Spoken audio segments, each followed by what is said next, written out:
Welcome to the 5 a.m. podcast, where we bring you insightful conversations with thought leaders and influencers who are making headway and some waves in their callings and industries. Today, we are honored to welcome Rich Lamonica, a true embodiment of resilience and purpose-driven leadership. Rich brings with him 22 years of distinguished service in the United States Army, including multiple deployments supporting the global war on terrorism. Since retiring in 2015, he's transformed his military leadership experience into a mission helping others overcome life's toughest obstacles.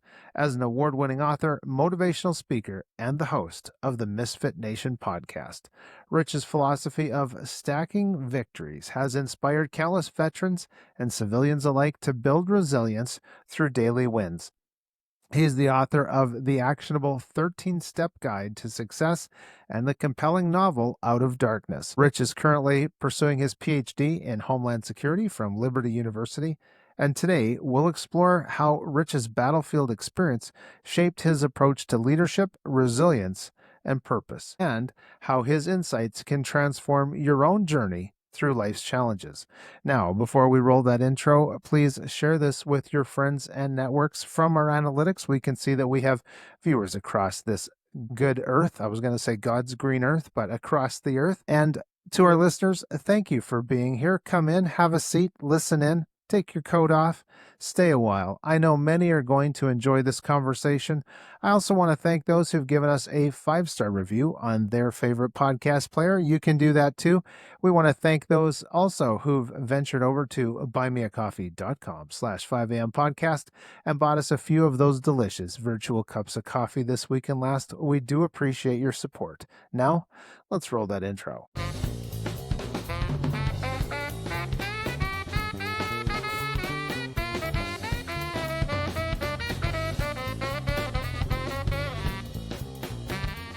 Rich Lamonica, welcome to the 5 a.m.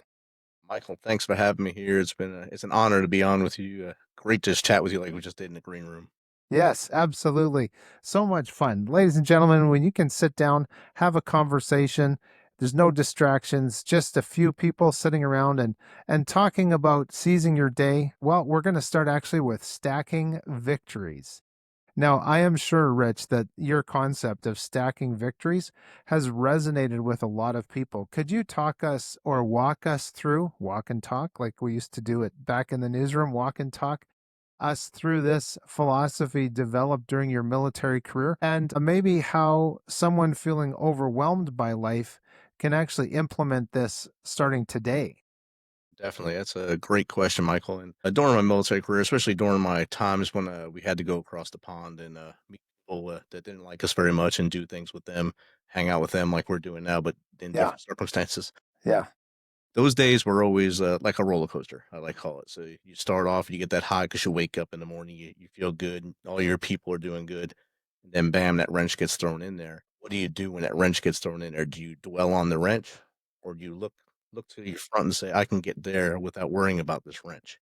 So I started learning it then, and then after I retired in 2015, the wrench got thrown at me hard. I had bags of wrenches like in the movie Dodgeball, get thrown at me because I wasn't getting a job after I retired from the army. So my confidence was shook, my resilience, I felt like it was wavering. And then I started thinking, I'm waking up every day, I'm brushing my teeth, I'm making my bed. Let's count the wins. Let's count these wins each day. So if I started on Monday and I got, say, 17 wins, and I'd write that down, 17. The next day, I want to get more. I want to get 18, maybe 19, and keep progressing during the week. That way, I know I'm doing the right things to get forward. I'm doing everything I'm supposed to do and being in the light and staying forward and not worrying about the things that go wrong because every day something's going to go wrong no matter what you try or how hard you try not to. Something's not going to go as planned. Just learn from it and move forward. And it has launched me forward now.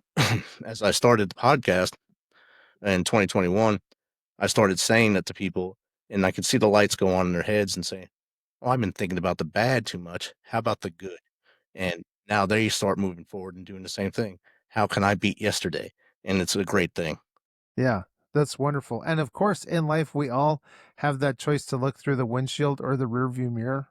The rearview mirror contains those regrets and sometimes those heavy D's of disappointment, disillusionment, depression, all those things. But you've made it out and beyond that closed in view of those things that kind of, I don't know, tie weights around our feet or trip us up. I was going to ask you about your military career. You experienced really high stakes leadership. Life and death was daily at the door, so to speak. And your decisions, they had those life and death consequences. What leadership principles from those experience have you been able to bring here and be transformative in your civilian life? Another good question. As I started in the military, it was a lot of my leadership that I had, and then came in 1993. So as you can imagine, I had a lot of older guys who were still in from just at the end of Vietnam or just that little area after that, like the Cold War era, where everything was still hard charge, yell, scream, do all the things like that, push ups, and all day long you do that. So I had a lot of that influence early in my career. So that's how I thought leadership was supposed to be. As I move forward, and I involved and learned some social intelligence. I learned that not every person reacts the same. Not every person is going to react to how I do things. And I can have 7 soldiers, and all 7 of them will be completely different, just like having kids or dogs in your house. None of them listen to you the same way ever, as you know. And dogs, especially, not one of them will listen to you the same way. You have to bribe them different ways. Kids are different, and soldiers are no different. So every human has their needs, and if you understand how each one ticks, it helps you as a leader to progress as a leader. Just last night I was on my show, and had a few of my old soldiers were in the chat, and they said, "Wow, this isn't the Sergeant Lamonica we knew back in the day." I had to tell them I have evolved, and that's not the first time I've heard that from my early 2000 soldiers, that I evolved big time since then, and I'm a totally different leader, same human, different leader. Yes. I've learned to move forward and treat people with dignity and get them to do things without them even knowing it, while I'm also Right. helping them do it. And that's the biggest lesson I learned through leadership in the military.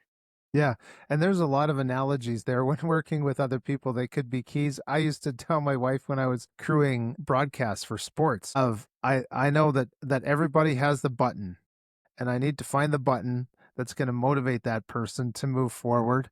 And are these keys that we're talking about now, are they kind of are mentioned in that book that you wrote, the 13-step guide to success?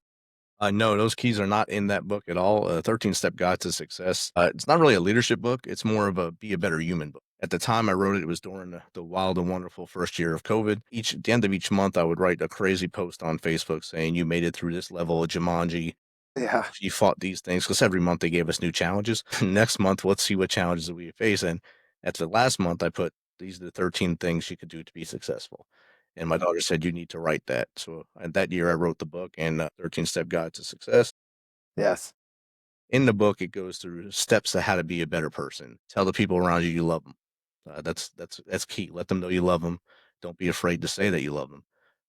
Know your inner circle. You have your 5 meter circle. That's the people who are closest to you, and then grow out of it. Don't walk down the street with your head in your phone. Look up those 3 inches. Maybe smile at someone. That'll make their day. Kneel Yes. down, pet a dog. You see, I always reference Yeah. the dog. Like my favorite things in the world. You kneel down, pet a dog, it makes that dog's day. Talk to people, like we were saying earlier, talk to people, the flesh on flesh thing. Actually be present when you're talking to 'em. Listen to hear, not to speak. That changes the whole conversation and makes you be a better person, and it can help you build your community into a better community and grow outward to your city or wherever you are. Yes.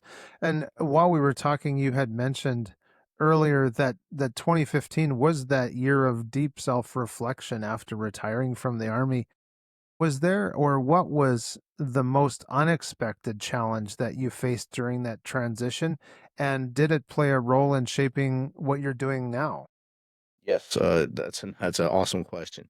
So I thought, just like all my peers that were retiring just prior to me or years prior to me, that I would fall into this awesome government service job and work just on the other side of the desk as a civilian. And that was my whole goal. It was going to be easy. They all did it. I can do it. Yeah. So as I was getting out, I didn't factor in that the war had gone on so long and all those positions were full. And all those positions were full with people who weren't retiring soon. So there weren't positions. So by the time I came out, that wall was already up. So now I'm climbing higher. So those jobs aren't there. What do I do next? What do I do with my hands? I don't know what to do now. So I started applying for jobs I really had no reason to apply for because I really wasn't interested in them. I had no purpose doing them. I just had kind of links to it through what I've done in the military. And I was getting rejected because I didn't have all the skill set for them. And I was taking those shots and taking those shots until finally I sat with a couple of mentors and they said, "Look, let's go back to your meat and potatoes. What do you want to do?" I read the book, "What Colors Your Parachute?" to see find that purpose again. And assignments next start with why. I'd read all the self help books, and at first I was like, "Why do I need this? I've learned all this for 22 years in the army. I don't need to read a book." But then I started thinking maybe I do need to read these books.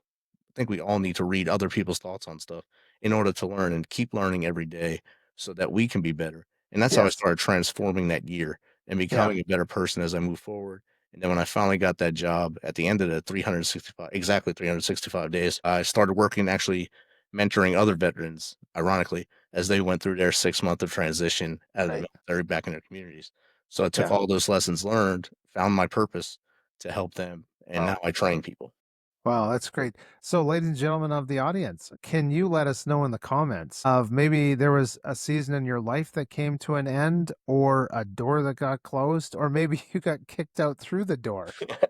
And then you had this new normal and this new season. Was there a tool that you had to thrive in this new experience? We'd love to hear from you. So put that down in the comments. Now, I've got to ask you, Rich, did you feel at that time as you were getting these new insights that thriving was possible? At first, wholeheartedly say no. I thought I was in this, I guess, the woe is me phase of life. And Yes. look at me, I don't know what to do anymore. And I'll flash back to the day I retired, my retirement ceremony. I walked across the stage, and the general shook my hand. He said, "What are you going to do now?" I said, "Now I have to be an adult, sir. I don't know how to do anything other than the army. I've done that for 22 years. Yes. Now I got to find my adult job." And he just laughed. So as I went through that transition and then that battle for that year, I started to feel like I wasn't gonna find that adult job, and how do I find purpose and show my daughter I can fight through this and show my wife I'm still the same person I was, and all my friends, and then it clicked when I started getting those mentorship. When you have mentorship, it's so much better, and someone else outside of your house mentoring you Yeah. and Yeah. showing you the light and saying, "Look, you can do this. I've read all this about you. This is not you that you're saying, so let's go and push yourself forward." And that's how I started moving forward and got to that job. Yeah. It talks to me what you're saying a lot about changing our mindset and having to understand that new aspect of us. And it seems to me from what you're saying that this could be applied to someone who's gone through a divorce, someone who's left the service, someone who has faced bankruptcy. And these, ladies and gentlemen, these might sound like overwhelming odds, but thankfully, Rich and I are here talking about how we can move beyond and seize our days. So, was there one thing, thinking back to your mindset at the time and looking back now and saying, oh, that was a piece of my brain that I thought about myself that I really had to throw away? During the challenge, I think I started doubting myself a lot. That piece of my brain that doubt self-doubt Yeah. it's a killer. It's a killer for Yeah. anyone. Like you said, it doesn't matter if you're transitioning from the military, divorce, changing cities for whatever reason Yeah. because you're following your spouse, Yeah. or maybe even taking that leap going from corporate to starting your own business. Every one of those have this transition period where you're in this gray area where you are not comfortable, and now you have to find that way and find that path, and you're gonna have doubt, but you can't let that doubt kill you. You have to battle through that doubt and say, "Look, this is who I am. This is who I was made to be, and this is my purpose in life," and move forward, and that's what I had to do. I had to dig deep and get through that little self-doubt issue Yes. and have positivity moving forward. Yeah, that's right. And we're definitely about seizing our days here and positivity at 5 a.m. podcast. Do you think that you have developed this approach to achieving success? And is there maybe some steps along the way in that idea of success is possible? I can achieve it. I just need a roadmap or some steps. I think, it's the I need the goal, the overall goal, and Yeah. I'll look at the picture. If I go back to the military, we always had a plan. You always have an operation order. Now you come out of that and you look in life, you actually have those plans in life too. And some people write them down. They have checklists on their wall. They have goals. Or some people just have it all in their brain housing unit, and it's all scrambled in there, and you don't know what you're really looking at until you say, "Look, I've been through this mountain and this mountain. I can get through that one, and if you're giving me this opportunity, this goal, this challenge, I'm gonna accept it, and I'm gonna push through it and make it happen." Yes. Yeah, that intention. Now, this might sound like switching gears a little bit, but I wanted to ask you about your book, Out of the Darkness, your fiction novel. How much of your personal experience, maybe with combat and trauma, informed that narrative or helped create your storylines? And what did that creative writing process teach you about your own journey? That one was a little tougher for me to write. It took me longer to write. I started it before 13 Step Guide to Success. I just kept Okay. putting it off, and I Yeah. would write things like throughout my career, I'd write stuff down and that I thought would be good. And, how most writers do, they write and take that ball of paper, throw it out, and then I type and just leave it somewhere on the computer, but I wouldn't know what I'd labeled it. I'd come back with the same ideas and do it again. So then I finally said, after I published 13 Step Guide to Success, I said, this one's out. I have to get this story out. I have to get it out. With my show, I tried to stop, veterans from committing suicide, and in the book, it goes deep into that darkness. It goes deep into what happens to, Joe and Josephine when they go to war and come home. Yeah. What happens when you take those boots off? What happens to that adrenaline? And in the story, a lot of it is derived from things I saw. A lot of people are combined into each character, except for one character is just one person. None of them are me. It's just people I had the honor of serving with and seeing what they did in the highest of intensity and the highest of conflict, and putting that all together to see what happens when we as warriors come home. And that's why at the start of the book, he's sitting on top of that hill and he smells the smells of battle. He can see it all over him and asks, how did I get here? And it goes through that whole story, and then to when they come home. What do you do when you come home? And that's when we lose most of our people, is when they no longer have that purpose of what to do next. I don't have my camaraderie. I don't know what to do without my boots on. I don't have that sense of community. And that's what the book dives into and tries to bring it to light, so even an avid reader, a military history reader, or even just a young person that has no idea about the military reads it, they can get that grasp of what trauma does to them and how they can maybe help. Yeah. And so, can you give us maybe a couple practical examples of helping those who've experienced the trauma of combat adjust or know what to do with that trauma? I think one of the major things that veterans go through when they come out of the military is they think that civilians don't understand them or don't want to understand them. The biggest thing is just to be open and talk, talk and listen to each other. Like I said earlier, listen to hear, not to speak. A lot of times, I don't always blame the civilian. I don't always blame the veteran. It's a combination thereof. So if you sit and talk at a break room and just talk to each other or in cubicles, wherever your office is, just listen to each other. And that veteran might be saying something that you can key on and say, something's wrong with Joe today. Maybe I need to actually take him to the side and say, hey, brother, are you okay? Do I need to get you some help? And the same thing with the civilian. If that civilian's have going through something like you just said earlier, a divorce, financial issues, anything at home, they could need that hug and that hand up instead of saying, "All right, go about your business, go back to work." Just listen to each other and talk to each other and learn about each other's lives, learn about your past, and then you can have a better future. Yeah. Yeah. It's almost that old saying I know that I was taught of your coworkers are not your friends. When in fact we spend a huge amount of time with our coworkers. And if we don't care about our coworkers, that's going to, well, selfishly, it's going to impact our work.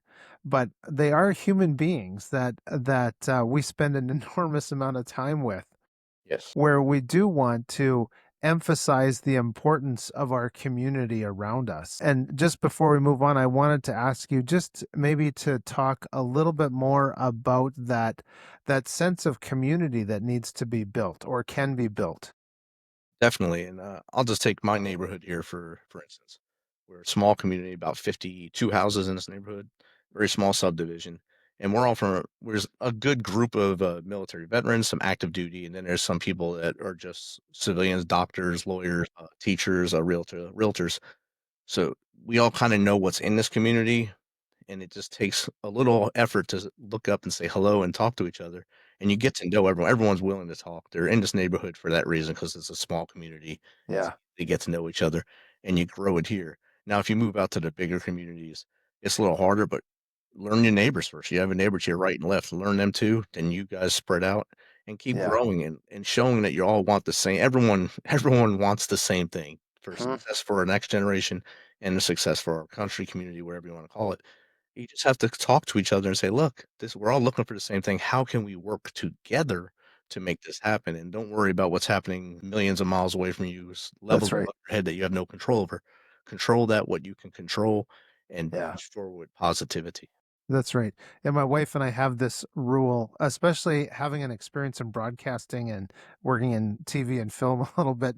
It kind of changes your mind that you can't I we can't watch a lot of stuff because we know that it's all scripted and even news and things like that. So we have this rule. If we can't get there in 6 hours, it does not matter to us. Exactly. And let's focus on our community and, our neighbors. We're fortunate to live in a small town where we know a lot of people around us, and I'm pretty sure that whole 6 degree of separation through just a few neighbors, we know the entire town. That's pretty much it, and that's a nice feeling to have, Yeah. being able to walk to the post office or other things like that. I want to, I guess, gotta get back to the conversation here, but you have in your work emphasized that importance of mindset. Can you share maybe a specific moment during your military service when a shift in your mindset completely maybe changed the outcome of a challenging situation? Yes, definitely. That's an amazing question, and it brings to the heart of my show, The Misfit Nation, how it comes about. So on December 31st, 2010, I lost my first soldier in combat, Sergeant Michael Beckerman. And a lot of times when you suffer loss in combat, you have two choices. One, to roll with it, or probably three choices: get angry and go after people and do the wrong thing. Three, take a step back and try to see how you can help those around you get through this and get home. Before that happened, I was probably in the number two mindset. Let's go out there and kick some tail and do what we have to get revenge for this. And then when it happened, it was like a wave of emotion hit me first. I was the first one told. And it hit me, and my first thought was, "How do I get all my other soldiers to come home whole so I don't have to go through this again?" I took a step back, I talked to the Chaplain Sheets, and he said, "I got you." Me and him weren't close really 'cause, what I did compared to what he did were polar opposites, but, in that moment and the moments following, me and him became close. He learned more about me than most people, and I learned ways of healing that I wouldn't have learned without him.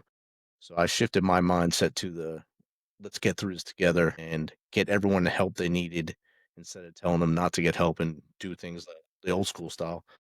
Let's let's get through this and let's get home in April. So we made it through that and made it home in April, and that was the platoon name was the Misfits. And then you flash forward to 2021 when the podcast launches, the Misfit Nation was born. Right.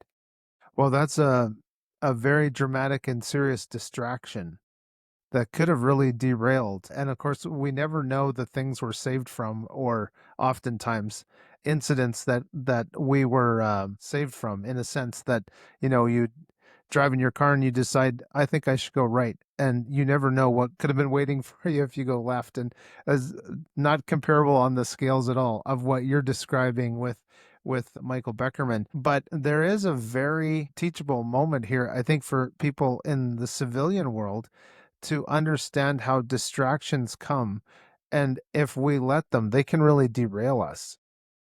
Can you talk a little bit about that managing that mindset to know what distractions are and what to do with them? 100%. And you brought it up a little bit ago with if you can't drive 6 hours to get there, Yeah. can you? So if you go back to 2020, it not only did we have COVID, but we also had a lot of civil unrest throughout the country. And most of that civil unrest was started by talking heads on the TVs, by reading their scripts and doing and just plugging the fire, stoking that fire. If we like you do, you don't watch it or you don't let it affect you if you can't get there. Me and my wife never watched the news here. One, she stopped watching when I was in combat, so she wouldn't hear things, see things Yep. that we were doing, and then she realized that it was, like you said, scripted. So take that emotion out of it and learn to worry about your 50-meter square around you. Be emotional about the things you care about, your wife, your kids, your dogs, your neighbors. And then if you can build from there, then worry about things, but worry about those things that actually affect you. All those other things, it's noise. It's noise in the background that it's not affecting you. Is being caused to have an effect on others right now because of they're listening to noise. If you stop listening to that noise and do what you know is right and what you've been taught your whole life, things will Yeah, be a lot better. that's right. It reminds me of there's that acronym, I think it's assess, suppress, manage, and then continue. That's kind of my version of it. There's certainly those tools that have come. Now, wanted to let our viewers know that you're actually pursuing, as I mentioned in the intro, you're pursuing your PhD in Homeland Security and you're still doing your podcast and you're speaking. How do you apply your stacking victory philosophy to balance all the demands of the commitments that you have? It's not easy. Yeah. It's a juggling act to say the least to do everything. I still have a day job as well, so I do my 9 to 5, and then I have the podcast, which most people don't understand is not just the time you're on the show, it's finding the guest, getting the guest, me and you talking before the show, talking after the show, and then, of course, publishing it after. So it comes out to about yeah, I thought I had 8 hours a week left I can just mess around with and do a podcast because Joe Rogan can do it, but Yeah, it's right. actually about 30 hours a week you put into it Yes. if you're Yeah. trying to be professional about it. Yeah. And then the dissertation portion now, it's keeping my mind focused on getting the right people to interview for that. That could be subject matter experts for my dissertation to help me build my final thesis. And to Wow. get that done, as that's the process I'm in right now, and finding those people right now, and they're listening to noise from their from Doge and all that stuff right now, saying if I don't do this or this, I don't want to talk about anything and get in trouble. So there are a lot of them are standoffish about doing the interviews right now because of that. So it's a little difficult, but I'm not saying I'm going to fail at it. I'm just going to take a little longer, and I'm going That's to right. be able to get those victories as they come. It's just going to take a little longer than I wanted, and I might get some better data by That's doing right. it a little longer instead of rushing through it. I'm also writing I guess the sequel to Out of the Darkness would be called Force and Resilience, and I'm taking out my time with that one as well. So it's not rushed. It's not just throw it to the copy and go. I'm trying to do each chapter and try to make it as good as possible, then move to the next chapter and do it a lot better than I did the first books. So it's trying to keep stacking victories in each area of my life and counting them up and then bringing them all together, say, how many things did I get right today and give myself a thumbs up.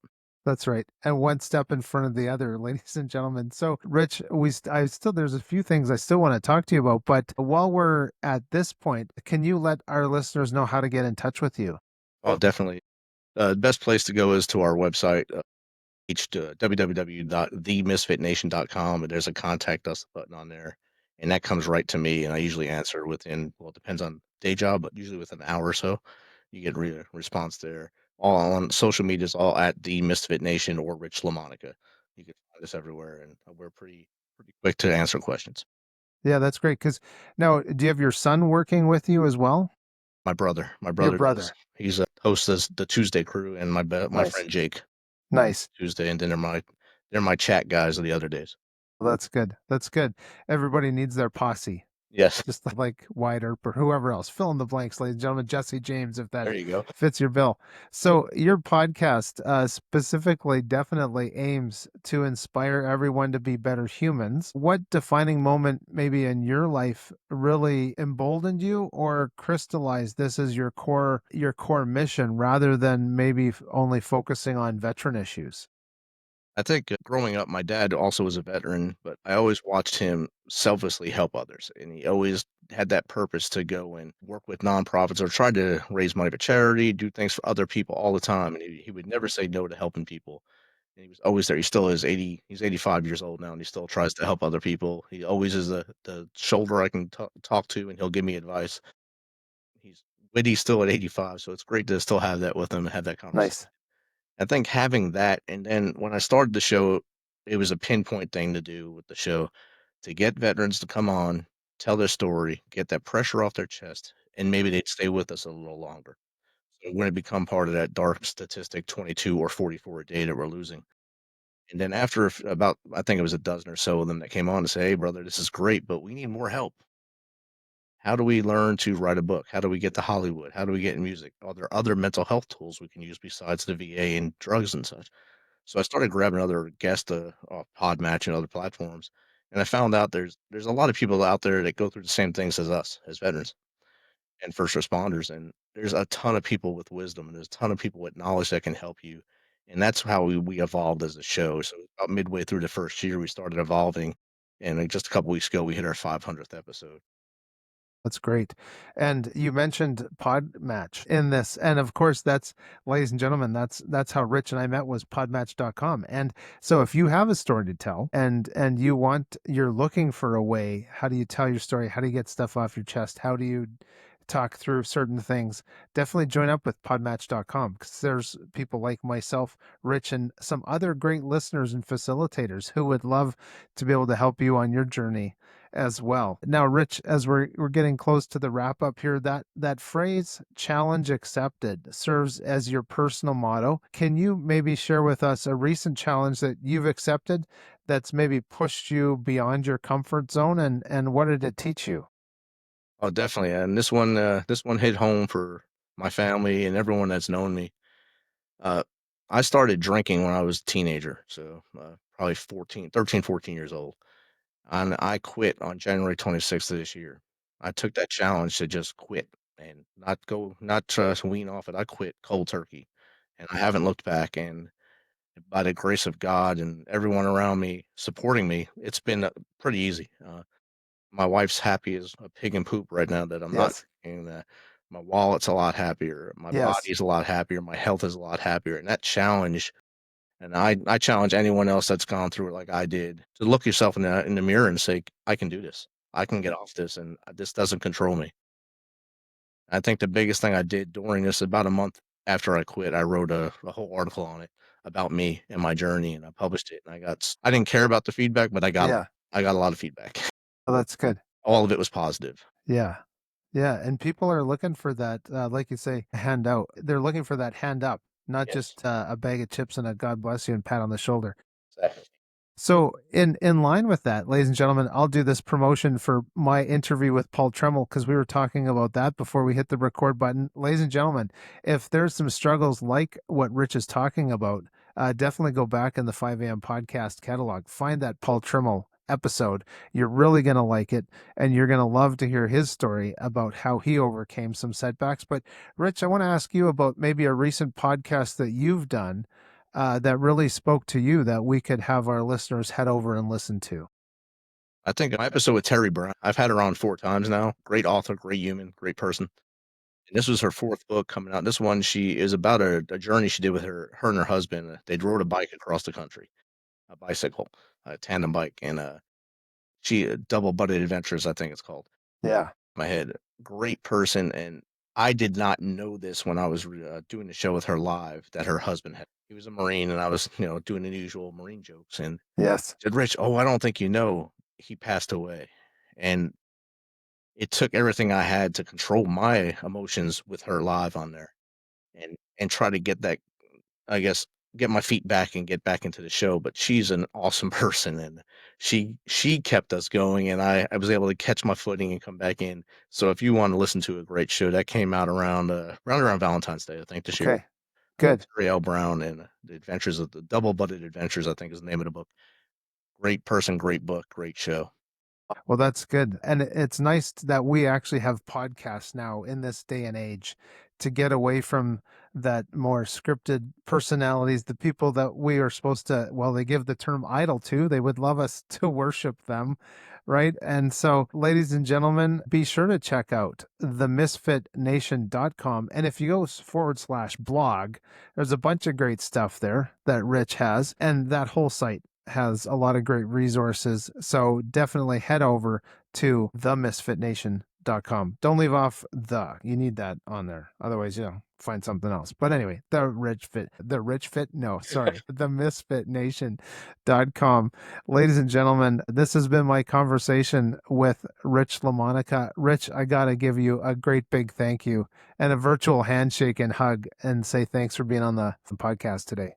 I appreciate it, Michael. 5 a.m. podcast listeners, thank you for listening to me for the last half hour or so, and I look forward to hearing more from you guys. Yes, absolutely. Thanks so much, Rich. And of course, viewers, thank you for being here. We appreciate you joining in on this conversation. And of course, if you haven't already, please share this out, send this out, help us grow the channel, but more importantly, help some people maybe see some light at the end of their tunnel. That's not a train. Because as we've heard, the approach to success is achievable. And there are steps that we can take one step at a time. What it can be, I had success at brushing my teeth today. I didn't jam that tooth. I didn't jam this into my jaw or something like that. And it's the small wins. I was even just thinking, Rich, I know I'm supposed to be wrapping up, but it makes me think of people that go through grief. Yes. And one of the techniques, I know my wife used it when her parents had passed away, of that gratitude journal. And if nothing else, I can breathe today and thank you, Lord Jesus. I could be thankful for one thing. And, I had no trouble going to the bathroom. If that's what you're grateful for, it'll work, ladies and gentlemen. That'll keep your head above water, keeping that gratitude journal. So, ladies and gentlemen, I hope that we've earned a subscription here at 5 a.m. Podcast, maybe even a 5-star review. We would love those things. And last but not least, I got to thank those who ventured over to buymeacoffee.com/5am podcast. We do appreciate all the participation we get here at 5 a.m. And thank you for your support. Until next time, I'm Michael Klassen. Make sure to seize your day. It's one step in front of the other. And if you can, get up, enjoy those sunrises and sunsets. We'll love those beautiful displays of creation that we get twice a day. So thank you, everybody. Thanks for the shares. Thanks for the love. Have a great day.